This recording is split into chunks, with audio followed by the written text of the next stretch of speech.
जार लगैया हमारा देही में जार अपन चूल्ही में कनी दे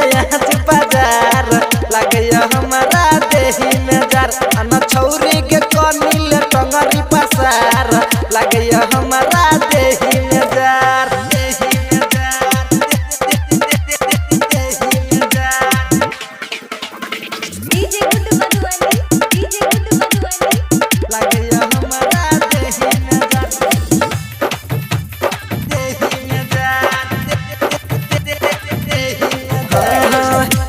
एना तू खास ने सखी जो पजरा में अना तू पासी गे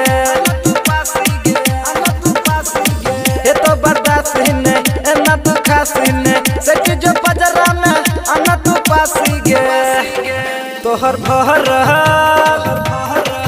तोहर भरल जवानी सब भजत बेकार अनग सेट जो न लागैया जार अपन चूल्ही में कनी ले यहाँ बाजार लगैया हमारा देही में जार अन छौरी के कनी ले टंगरी पसार लगैया हमारा देही में जार